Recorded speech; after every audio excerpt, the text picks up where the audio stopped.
Good to meet you. Hear a Guys, voice. you too, guys. Thanks for having me. Appreciate it. Oh, thanks for being here. Great to be here. So, I'm not sure where to start. Where I should I start? understand.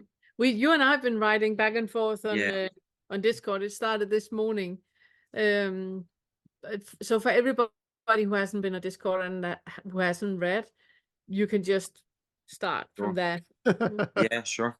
So, I got into spirituality about 20 years ago, I'd say, and was doing the usual rigmarole of, techniques every day.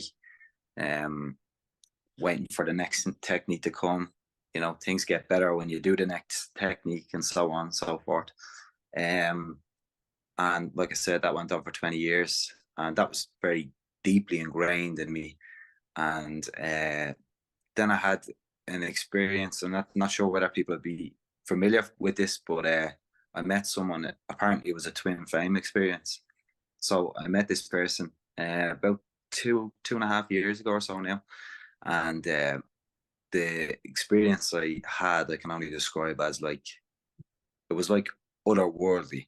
It was like euphoria beyond anything I've ever experienced, which wouldn't be part of my personality. I've been in relationships before, so it was a very unusual thing for me.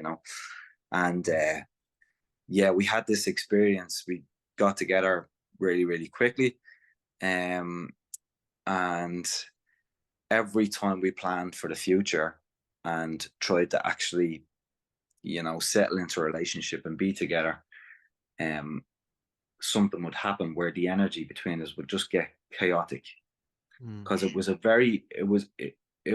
it seemed to be a very, how can I explain this? I don't know if this will make sense, but a, a relationship based around energetics, um, and bizarre energetic experiences, you know. Yeah. So it seemed to send me really big into the mind, really, really into the mind. And what happened then after a few months was, and this is apparently what happens with twin flames, is she ran. She decided, we can't do this, can't handle the energy of it. Left, and I went really, really into the mind and went into what's it, they call it, obsessive thinking in Mhm. the twin flame world. That's what they call it. So basically, it's when your mind just gets completely like overrun by thoughts, and you cannot slow it down, can't slow it down. So I had to start learning to go into the body.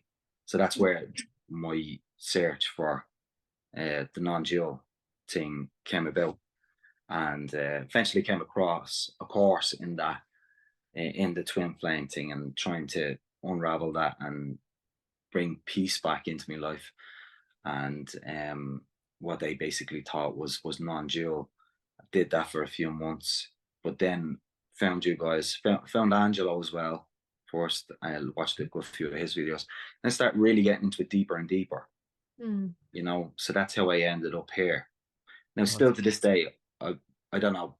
Different people say a lot of different things online about what that experience was. I don't know what I Yeah. experienced, No. but it was crazy. It was like out of this world, bizarre.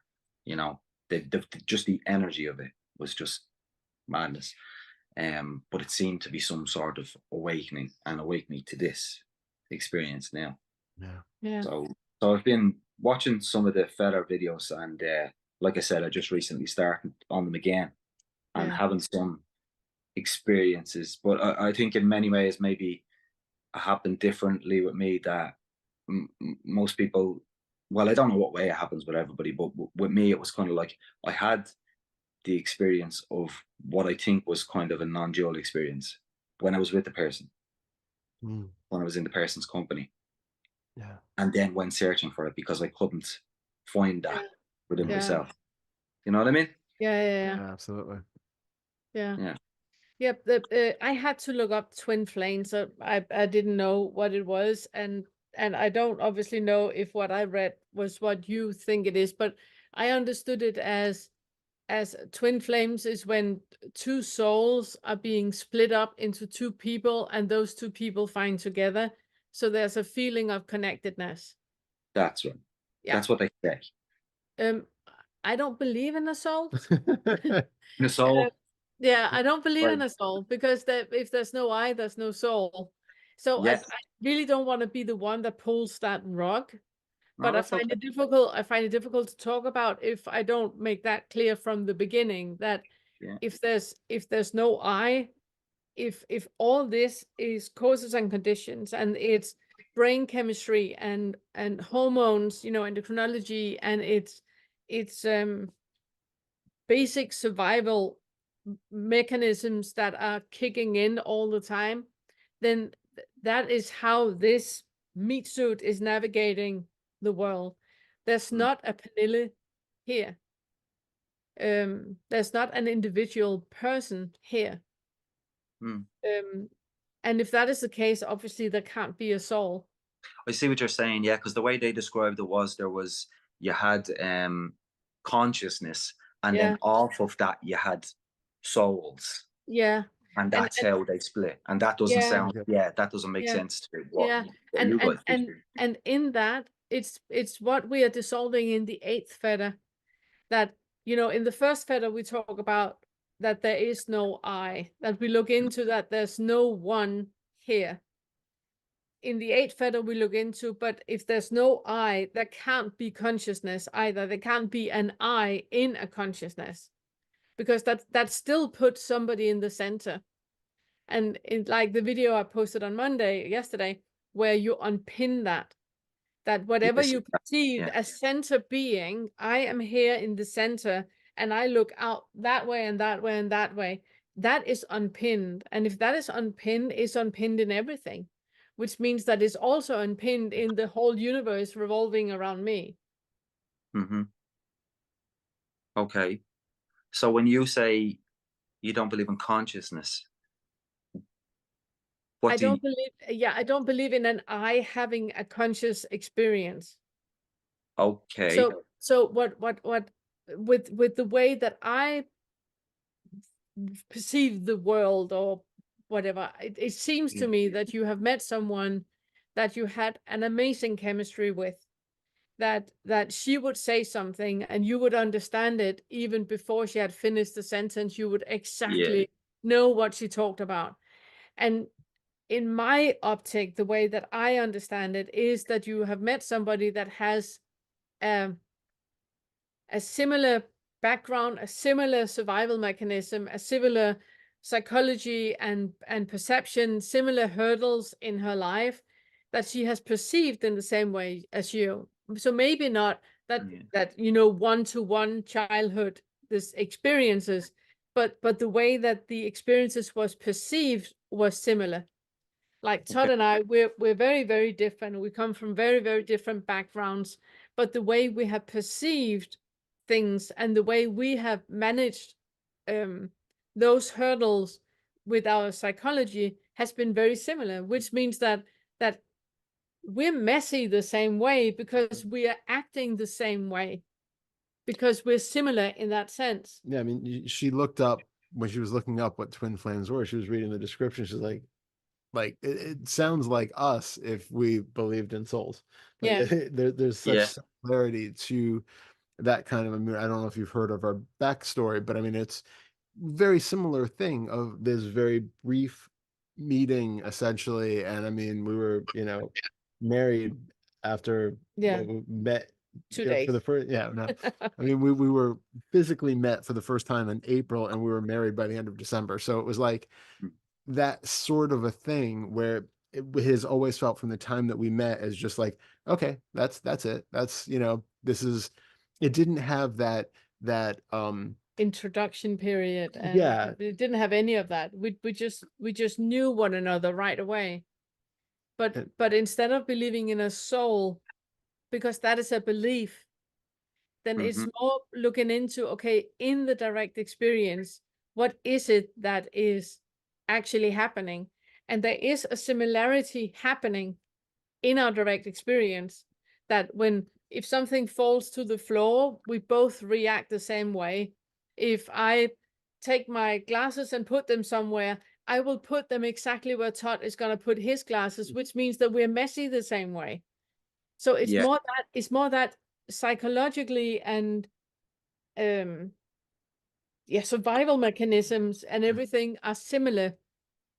So it just fits in a way. But obviously it's super comforting to say that, like Todd talked about before with God, that if that can be a constant, if I can be a constant, Todd can be a constant, and we have met before and we have lived lives before and we will live lives forever, that is more comfortable than looking at the glaring truth that there is no I, and I will die and so will he. I mean, so there's something that makes things scary if you need if you need somewhere to stand, because everything feels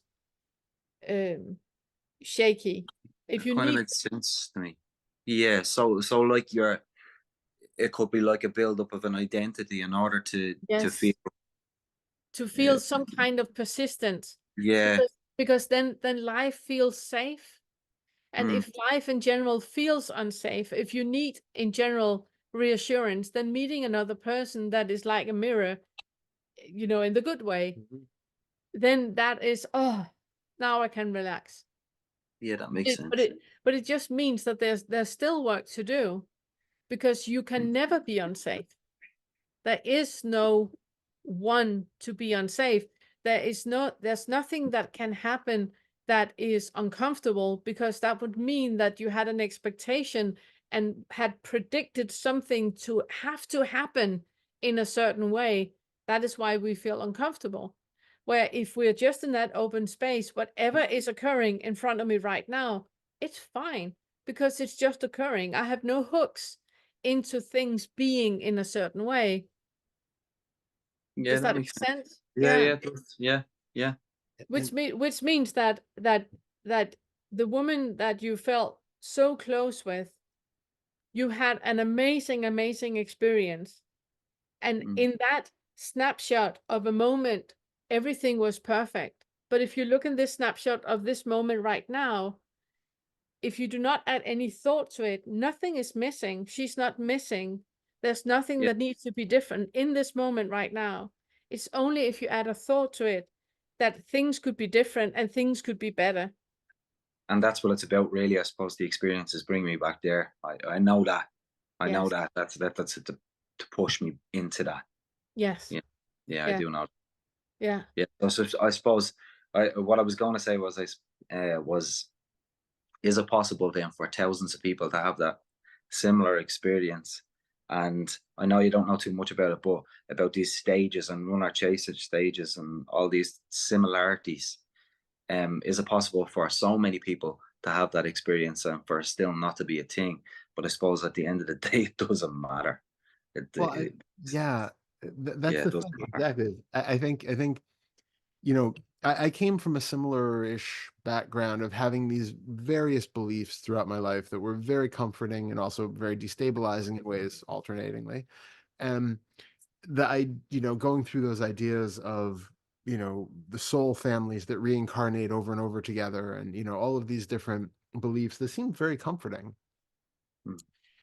I think the caveat with everything, because I agree completely with everything Pernilla said, but I think the caveat for us to remember with this stuff is to not even take that and all of the neurology and the biology as a new belief that Yeah. becomes our new core, where now I'm just like a hardcore materialist atheist, and that's the way that it is, and that's the truth.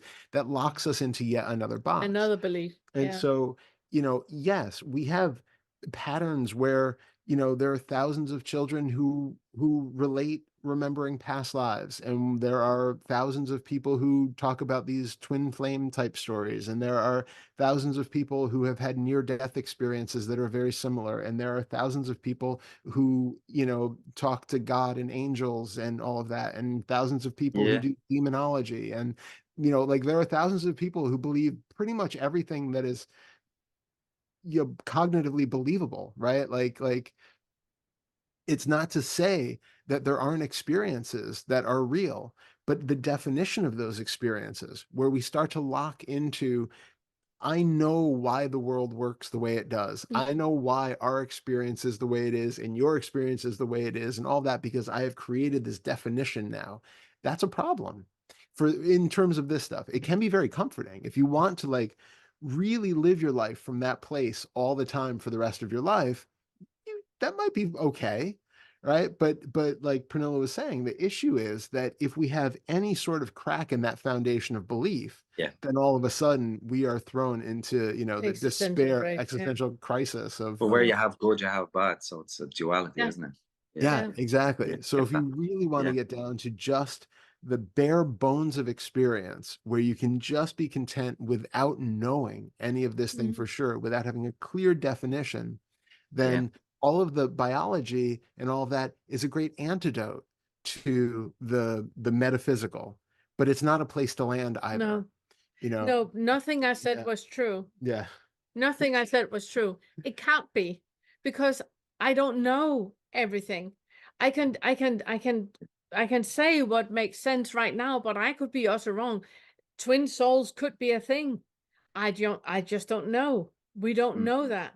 And what we are pointing to is to really become aware of how much is a belief, how much is a thought, and how much do you actually know right now with your direct experience, where there's no thought involved at all, where it's just what is alive in this moment right now. What do you actually know? Yeah. Because that's the only thing we can lean on. Yeah, It's you're the right. only thing that can be objective without any kind of subjective, filter over or belief or anything like that. And it's not to say, like Todd also said, it's not to say that there's something wrong with any beliefs. I mean, No. more power to anybody that has any beliefs. But it's just to become aware that if there is a crack, that can be a crater to fall Yeah. into. There's always cracks. There's Yeah, always. Yeah. Yeah. Okay. Yeah. That makes a lot of sense. Now that's helped a lot, actually. good. good. Actually, that's brought me to a conclusion that I hadn't been before, because it's made me realize that this is the non-duality is the answer. Do you know what? I can't even put into words what I'm trying to say. No. As always. But Yeah. Yeah. yeah. It's No, a but no, medicine. yeah, It's Yeah. it's an antidote Yeah. without being a place that you like, you know, in Buddhism, there's the idea of the raft that you use to cross the river and then you let it go. You don't hold on being a Buddhist for the rest of your life. It's just a tool that you use. It's an antidote to cure what was there. So that's why we say if you have like a belief in a self that is really strong, we use no self as the antidote to counteract that belief. But then we don't hold on to no self as being the new belief. That also has to be let go of. Same with non-duality. We have this idea in a duality of me versus you and us and them and all of that. This is an antidote to breaking that down so that we no longer have these dichotomies that we live out of. But then it's not a place where we then get locked into You can't live oneness there. with everything. Yeah, you can't live there. And The moment you have used the raft to cross the river, leave the raft. So you use the non-duality to become aware of that there is no I. But the moment that has happened, then leave non-duality, leave that raft, and just stay with your direct experience right now. Because otherwise, that is just another belief and another thing you will die on a hill for, and you're back to square one. Yeah. And do you guys find that you can stay there? That the longer you go on, you can stay there longer. There is nothing else. That's the whole point. That the moment you have really Yeah. seen through it, that there's nothing else. That it's nowhere to stay, because there's no one staying anywhere. Yeah. Yeah. I get you. It's like asking, Yeah. so does that mean that you are alive right now, or are you not? Well, I was the moment you asked. Right now, I assume I am as well. It's like it's something that's there all the time. It's never not there. Yeah. Yeah. Okay. But you can't hold on to it. The moment you hold on to it, it becomes something else. And it's what we talk a lot about in the higher feathers, that you can have those experiences of immense beauty and immense expansion, but the moment you put a word to it to explain what it was you experienced, it's not what you experienced. It's words describing what you experienced, which means that you have just minimized it. It's not that. And also, I think you We're were really going there piling too. on here. Yeah, Go we on. are, but and also the it's not about being in a particular perceptual state all the time or having a particular experience all the time. We talk about like sixth fetter where things get flat and two-dimensional and close up, but it doesn't mean that you're going to live the rest of your life in a flat two-dimensional field, or that the experience of oneness that happens with the eighth fetter where, you know, everything is just connected and is just I am everything. That's not a place to stay where you are just like that the rest of your life and you're just this, you know, floating ethereal cloud of nothingness. Like the experiences that have always been there can be there, but they're no longer being made into what they once were because the beliefs and the perceptual filters that were making them into something that they weren't are just no longer operational like they were. So you still have a body, or a body still exists, right? In that way, there's still basic needs. You still go to the doctor and dentist and eat and poop and all that stuff, right? Like that's still happening. The experience of sensations in the body that we once took to be certain emotions and that we once took to be like the hallmark of this is me in the body, those sensations are still there. They just no longer equate to the definition of like this is depression, this is anxiety, this is me being contracted into this body. You just recognize they're just physical sensations. The interpretation is no longer there. You can still have fluctuations of mood where the body still feels heavy one day and super light and ebullient another day, but it's not taken to mean something more than it is. It's not, this is me being depressed and I've got to do something to get myself out of it, or I'm really happy today because I've had this great time. It's just, this is the rising and falling of a body moving through space, interacting with the world. And also it's much shorter because Yeah. there is just this snapshot and this snapshot and this snapshot. There's not like that weaving everything together and creating a meaning with things, because that is based on beliefs. Okay. So Yeah. everything is effectively still experienceable Exactly the and same. possible and the same. We're just the interpretation of it that was once there is not. It's not there yet. And that Yeah. changes the overall experience of it in that way. That's why when you hear people say, you know, it's life the way that it always was, but different. Completely different. Yeah. It's that the difference is just that sort of interpretational filter of it that no longer makes it into something that causes suffering and struggle and turbulence and all of that. It's just this arising, passing phenomenon. Okay. Thank you. That was really helpful. Good. really Amazing. So appreciate good. So good to meet you. Yeah, it's Yeah, been you too, guys. Yeah. You too. Hope to see you next time. I'm happy you jumped on right away and Me came too. to talk about it. Yeah. And So then, much easier than writing. Yeah, it was my settings, by the way. It wasn't your fault. okay, amazing. Glad we got it sorted too. All Good. right, good Okay. seeing you. Bye. Thanks. Bye-bye.